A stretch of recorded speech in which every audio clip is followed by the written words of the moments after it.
The following is a special presentation of Tony Kurre Radio. There he is, fresh off a damn good Need to Know. Damn right. And I will give you $1 for every time you said the word right in that Need to Know, and you'll be a millionaire. Yeah, it's brother. amazing how often that word comes up. You are right. Because when you listen to my broadcast, you'll hear that I was accused this week of being far right, and I said, "Well, thank you very much." Far right, because nice. Damn right I'm right. That is, there you go. All right. Some people would say, as of just a few hours ago, late last night, that the governors of the Academy Award did something that is right.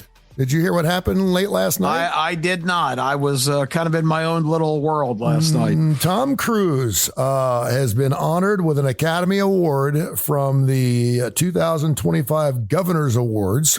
I'm not really sure. It's not a lifetime achievement thing. Yeah. I'm not really sure. I don't know if this is something where the governors of the academy just decide, hey, listen, it's time to give this guy something. I don't know how this works. I don't know who else Yeah, is something like that. It's an honor for somebody who's just been exemplary. And he has been exemplary. For sure. And the Academy Awards are coming up a little bit later on in March, and you can go online right now and actually see his acceptance speech where he gets pretty teary-eyed. Of course, he was nominated for Born on the 4th of July, which was a fantastic movie. Jerry Maguire, everyone loved that movie. Magnolia. And then he was also nominated for playing in Top Gun Maverick. And of course, which I just saw for the first time about a month ago. What a great movie. Is it good? I've not seen it yet. I just saw Top Gun, the original, about a month ago. Yep. Oh, you'll love Top Gun Maverick. It's great. All right. Then I need to go do it.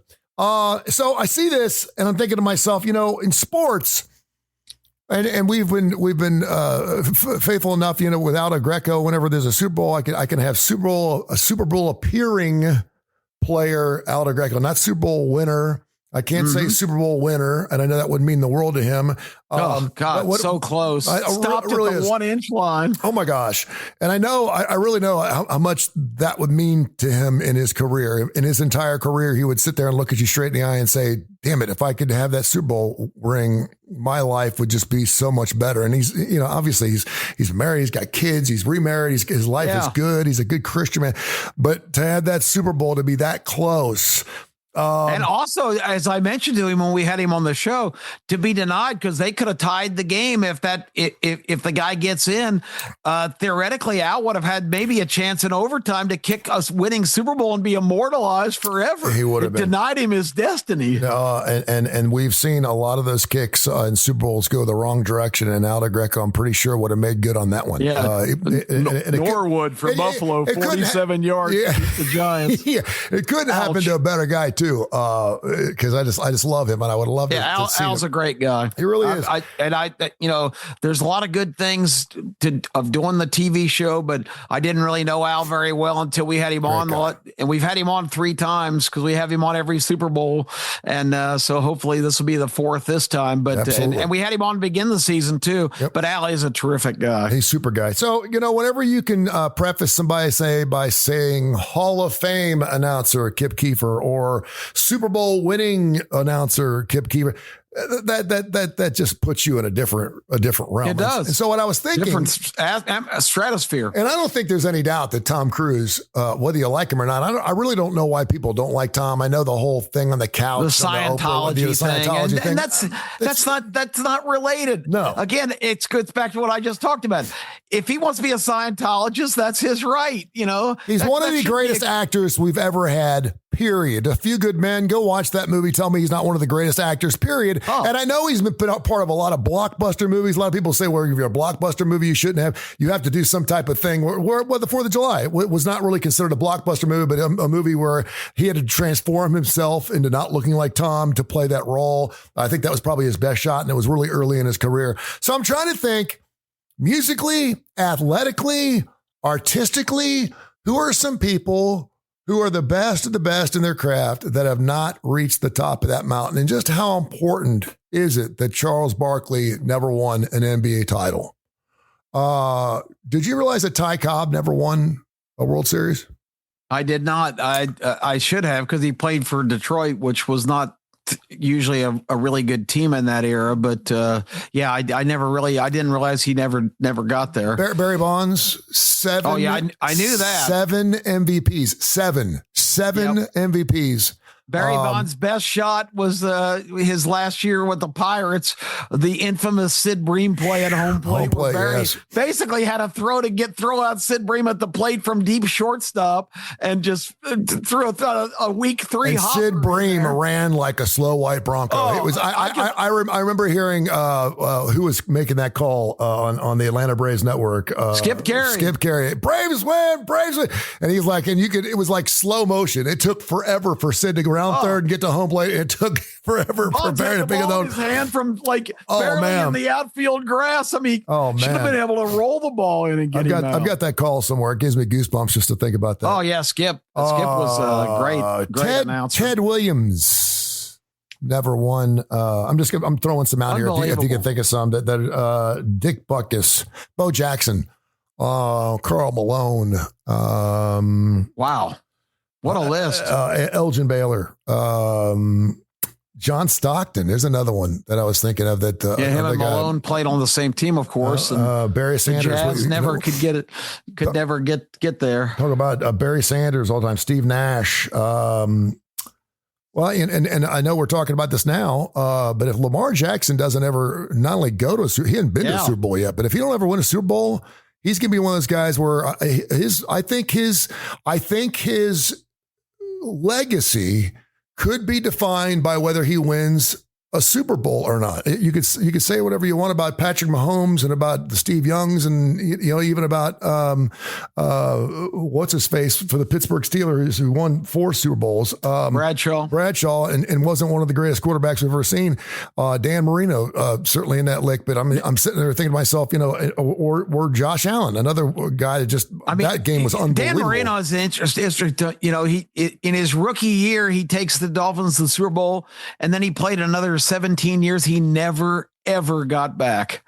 Isn't that crazy? It's just, you'd think this guy's going to have so many chances to win Super Bowl. He never ever got back to the Super Bowl. And so then I started thinking to myself, we go away our sports, but what about some of our Academy Award people? Sigourney Weaver, Johnny Depp, Samuel L. Jackson has never won an Academy Award. That's amazing because he's been in some support roles. You would think he would get the best supporting actor. John Travolta has never won an Academy Award. That's a surprise. Which is really a surprise. Glenn Close has never won an Academy Award. He's been in some great movies. And then I thought, well, let's do some music because I know we love talking about classic rock and some of these will blow you away. And if you could think of any off the top of your head, just let me know. Queen has never won a Grammy. Jimi Hendrix never won a Grammy. The Beach Boys never won a Grammy. No way. Diana Ross. Oh, she had so many hits. That's crazy. She won a Lifetime Achievement, but she did not win a Grammy. Chuck Berry never won a Grammy. Janis Joplin never won a Grammy. Journey never won a Grammy. Katy Perry, The Who, never won a Grammy. And I Snoop Dogg, and I use him because he's out there. He's been nominated 16 times. He's never won a Grammy. And so I was just trying to think of some people, and I know because you're well versed in this, and you have a trap of a mind. You remember things that I wish I could remember half the shit you remember. But some famous people that maybe that aren't quite famous now that you think deserve to win a Super Bowl or win an Academy Award or win a Grammy or win an Oscar. Are there any particular people that you can think off the top of your head? I know this, and I kind of wanted to throw this out. I don't really get the whole Wicked thing. I guess the second Wicked movie is already coming out. I didn't even realize. I haven't seen the first, and I don't get it. I know it's. I'll watch The Wizard of Oz again. I'm good, but it's like supposed to be like Avatar, which I never saw either. I didn't see the movie with the blue people. It's the biggest movie in the history of the world. I've never seen it. There's a sequel for that coming out, right? I haven't even seen it. I don't hear anybody that's ever seen it. I don't know one that's ever told me they've seen it, and no one's ever told me it was great. But it's made more money than any other movie in the world. I'm serious. serious. I don't even know what the hell that movie's about. I just know it's a bunch of blue people on some weird world and they're flying. It's some alternate, I don't know what it is. Civilization. I really don't know much about it. I could call my son to testify. He knows all about it, but that's out of my realm. So coming from, and you and I have spoken about this, and there's certainly an opportunity that you could take home some hardware from a broadcasting standpoint. I don't see in my life, maybe if I had stayed in terrestrial radio for the rest of my life, maybe on outside, maybe I would have gotten a lifetime achievement award or something. I don't know, even if they do those kind of things, Marconi awards or whatever. It would it be nice? Yeah. Is it like going to Cooperstown or Canton? No. I mean, guys that'll tell you they go to Canton, the Pro Football Hall of Fame. It is like an enshrinement. It's right up there with the Master's jacket. It's like it's like you want to sleep with the thing on, right? And I was just trying to think of some other different people you've thought of, or you could think of, and just how important it is to say you're actually at the top of your craft. When you're someone like a John Stockton or a Patrick Ewing or a Ken Griffey Jr., to know that you are a Hall of Famer and you've done all these things, but you've never won the championship. What does that say? What does that say about, and for the most part, I've mentioned all these people, they're all Hall of Famers. So it's not like it tarnished their legacies at all. No. I want to be careful in how I phrase this, because I think that getting to the absolute top of your profession and doing, remarkable things, and in sports that's measured by winning championships. Unfortunately, you just rattled off an amazing list of performers that never got to that point, which is sort of the defining part of it. But how much of winning championships, though, is more team oriented? We've had this discussion about music before, that there all kinds of groups are in, but the central person is not individually in. So I think you kind of get into, if you're recognized as a Hall of Famer and you're given that honor, right downtown here, we have the Alabama Sports Hall of Fame, and there's a lot of great names in there. And people might go, Alabama Hall of Fame, big deal, but it is a big deal. Oh, it's huge. If you're enshrined in any Hall of Fame and recognized for your contributions, that's an amazing thing. High school or anything else, anything. Yeah, it really is. I totally agree with you. Like I say, I have a chance. I've been mentioned a couple times to be nominated for the Greyhound Racing Hall of Fame, which is in Abilene, Kansas. You should be, but not. Because the contributions I've made to the sport in my career, and the fact that I've been doing it, since I was in my early 20s. I'm still the executive director here in Birmingham of the racetrack / casino. So I've had a real variety career, but that would be a tremendous honor. My problem with the Greyhound Hall of Fame is, as Greyhound racing disappears from the face of the earth, it's only being conducted now in one state, basically in West Virginia. Is it really? Yeah, the Greyhound racing industry is probably going to go away, and the Hall of Fame is probably going to shut its doors. What happened? What happened to the Greyhound? What happened? Greyhound racing fell into the politically correct situation of the modern era, where people decided that dogs doing what they've been specifically bred to do since the ancient days of the Greek civilization, where they were considered the pet of the nobility, and that took its same form in the original origins of Britain and England, where only royalty could even own greyhounds, because they were the premier game chasers. They made a whole sport out of pursuing jackrabbits. Weren't they Salukis, right? Salukis? Isn't that the Salukis?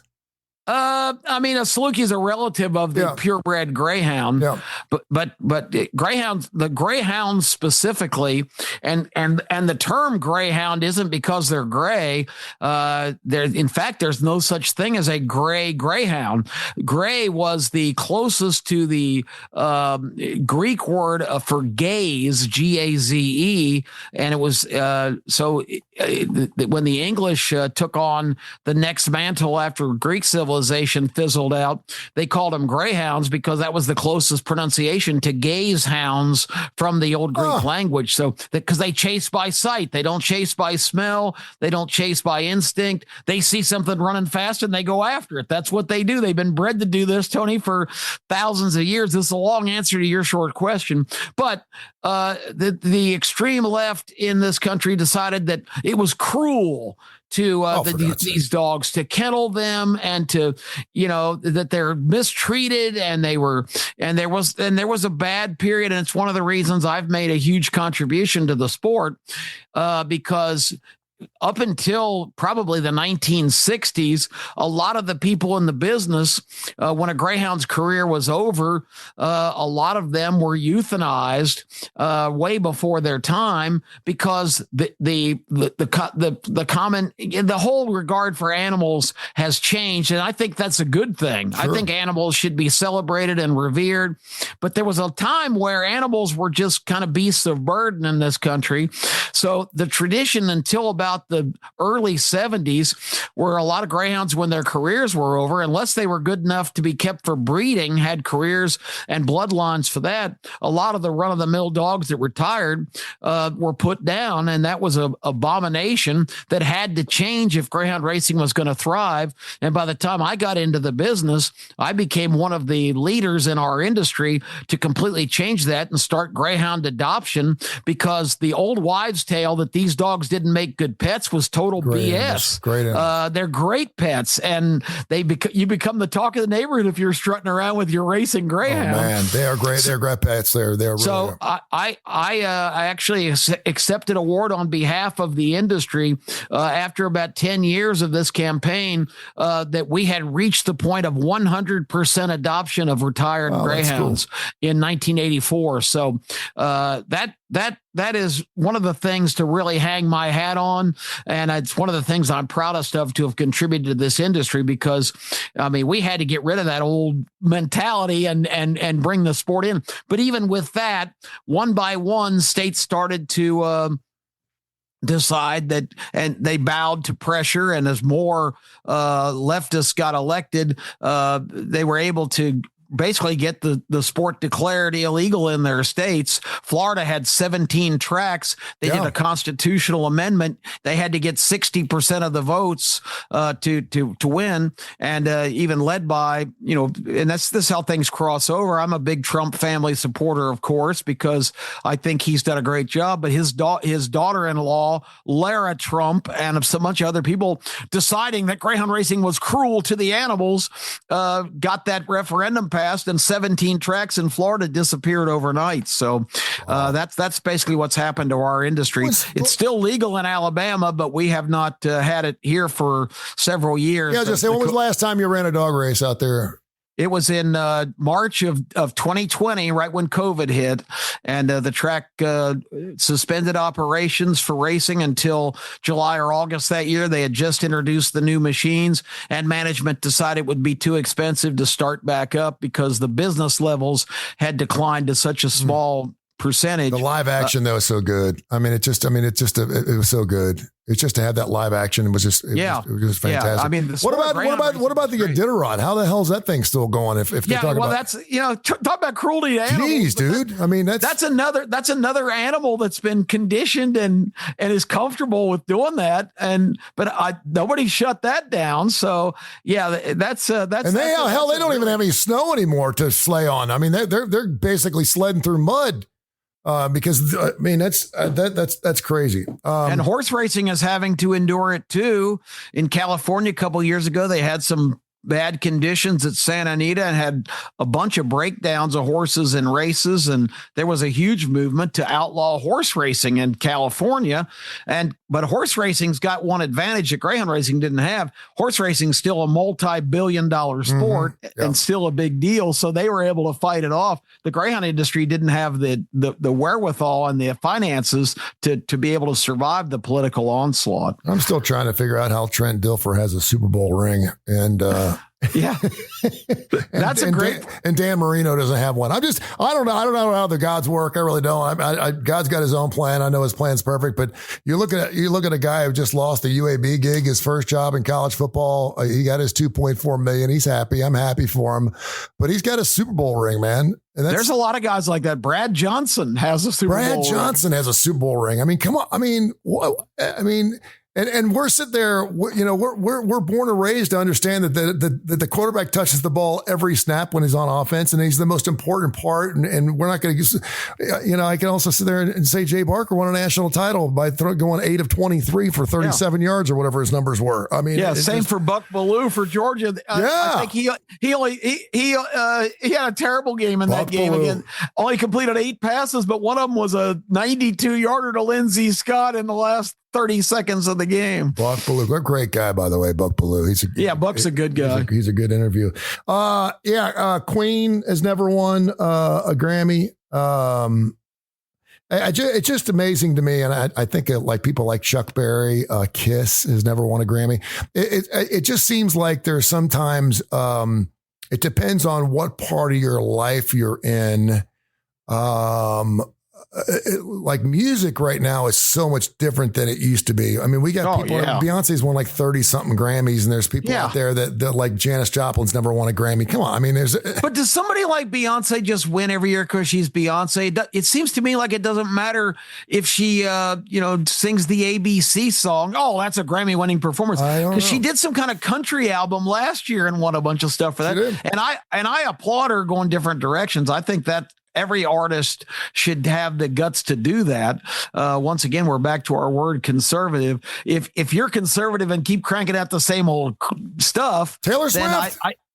Taylor Swift, as long as she comes out with a new album every year, whenever she comes out with a new album, she's going to win an Academy Award. She's going to win a Grammy. I mean, so that's where we've gotten off track. I mean, are we really recognizing greatness or just the continuity of somebody who we've already deemed to be great and can do no wrong? That's a great way of putting it. I like the way you just said that, because there are, and again, it used to be competition too. I mean, we talk about competition, and I think you and I brought it up a couple of weeks ago about how Major League Baseball may be missing out on something. We were talking with the Rock and Roll Hall of Fame, and you were like, hell, there's some years where no one makes it in. And I kind of like that. Some years, sometimes there's guys that should get in. We talked about Scott Rowland, who was a career 280 hitter, had half the hits of Pete Rose, and Scott Rowland's a Hall. He's the only one who got in 2 years ago. But I mean, the game's changing now, and because the money's gotten so big, you don't have guys playing 20 years anymore, and so maybe 10, 11, 12 years is long enough and we have a smaller sample size to start dealing with numbers, because these guys aren't going to be breaking records, because LeBron James of the year of the days, maybe in basketball, just because they've really taken care of their bodies and stuff. And I think LeBron, if he's not the best player, is right there at number 2. I'm trying to think of some guys right now in the NBA, and I'm not well versed enough to think of some guys that if they don't win championships. But then like Charles, he was with the 76ers, and he went with Phoenix. Then who else did he go with? And weren't they trying to like bring him in so at least he could win a championship or give him an opportunity to be on a team that was going to be? I think at the end of his career, he had started with the 76ers and had some good teams. That Suns team made the finals against Boston and took them 6 games, but just didn't get it done. And it seems like he signed on with somebody at the end. I can't remember who it was, but they fizzled out too, didn't even get there. You have a problem with guys being placed on teams that are like, I mean, hell, if you've never won a World Series and you're getting towards the end of your career, and you just come back and play for the Dodgers for 1 year as a utility guy, and so you can have that ring. I guess a lot of it has to do with how much you had to do with the winning success of that particular team. But at the same time, you can still say you got some wing. in one of the real major, Shaquille O'Neal finished his career as a Boston Celtic, which is hilarious. Well, yeah, and he just was started on the anti-Celtics and the Lakers, but that's where he finished up because I think he thought he had a chance to win one more ring, but he didn't even hardly even play. He was just on the bench basically. Yeah. And LeBron's kind of done it backwards, right? Where he goes, he wins championships. So I mean, and he's done it with. And that's the greatness of his career. To go back to Cleveland and actually win a championship after all that was really something. To win 3 championships with 3 different teams is pretty amazing stuff. I don't know. Just thinking about it, I knew you'd have something to say about it, and I love cracking your little brain and you talking about Salukis and championship talks and stuff. So it gets down. Are championships really individual or are they team? Now there are sports where it's individual, like golf. There's been tremendous. It's unbelievable how many golfers only won 3 of the 4 majors of some of the best. There's only been 6 guys that have ever done it that have won all 4, and that's really in an individual sport, it's a different story. Yeah, that's true. And Arnold Palmer, one of the greatest golfers of all time, could never win the PGA Championship. Well, for the longest time, Phil Mickelson was that guy that just couldn't win the big one. And now how many's won now? 4 or 5? Yep. But Phil's the U.S. Open still has eluded him. He never has won the U.S. Open. He's won the other 3 multiple times, but the U.S. Open is his albatross. So there's a lot of guys like that in an individual sport it's different, but in a team sport, a championship is just another peg in your trophy case as an individual. But that list that you rattled off at the start of the show, that many guys that have never been to that mountaintop and experienced a championship, and a lot of those guys you talked about, Stockton and Malone and Patrick Ewing, at least they got the experience to be on the original dream team and win a gold medal. That's a great point. Pretty comparable to winning any other kind of. And most of the guys would say that's more impressive. I forget who said that, but it was more impressive than winning an NBA championship. To sit there and say they won it with those guys, to do something like that for your country is pretty amazing, regardless of how much better they were. And to play on arguably the greatest collection of players ever assembled. I mean, think about that team with Bird and Magic and Ewing and Stockton and Malone and Patrick Ewing and a player that people forget was on that team because they were just trying to make it all inclusive. Christian Laettner was on the original dream team. Never played, but he was he's got a gold medal in his cabinet. I forgot all about that. That's funny. All right, coming up this weekend again, starting lineup. We're going to get back after it. I cannot believe this is going to be the last starting lineup before Thanksgiving. This year has just flown by. It's almost the end of the season. We just started. You said Texas sucks, and you were right. I can't wait for you to toot your horn. They just got blown out against Georgia, so we're going to talk about that. Also, coming up our show on K4 Wins, we'll do this tomorrow. The CFP is going to come out with their top 12. We're going to get your top 12, the best 12 teams in college football. Yeah, I keep wanting to make changes, Tony, but Alabama lost, but I can't kick them off. That's only their second loss of the year. I keep wanting to update it because I've got that loss may end up playing well for them because obviously they got to win their last couple of ball games. They've got 2 losses, but just because you're not playing in your conference championship doesn't mean it's necessarily a bad thing. We used to think it was good. They still have the inside track. They do. But because their strength of schedule, that's where the tiebreaker They went out, they're in. Regardless, and they pretty much, and they don't have to play a conference championship if possible. But it's fascinating now. Alabama's loss really makes the plot a lot thicker in 2 ways because now you've got 4. If Texas can step up and avoid sucking for one day and beat Texas A&M, you're going to have 4 teams with just 1 loss. Ooh. Texas already has 2 in the conference, so they're not in it. But it's Ole Miss, Georgia, Alabama, and Texas A&M all would have 1 loss, and then it goes to tiebreakers, which is going to be very interesting. But the other thing that Alabama's losing does. although it's already just monstrously important in this state, the Iron Bowl has huge consequences now. The Iron Bowl is magnified 1,000 times over now, because if Alabama loses, that's their third loss. They're probably out of the playoffs if you can absorb that. And that's all Auburn wanted. They just want their shot. They have to have something to hang their helmet on, and that would be it right there. I don't care who the coach is. You mentioned last year Ohio State fans were saying before the playoffs, well, we lost to Michigan, so it doesn't matter. Who cares? If we win the championship. Well, they changed their tune when they won it. They sure did. But if Auburn could end Alabama's season, 2025 will get as one of the great Auburn seasons of all time. You're right. All right, I'll catch you tomorrow morning, 10 o'clock, right here on the Coastal Digital Sports Network, Tony Curry Radio, and wherever you find Kip Keefer, he's everywhere. Thank you, my friend. I'll talk to you in a little bit. All right, Tony, enjoyed it. This has been a special presentation of Tony Curry Radio.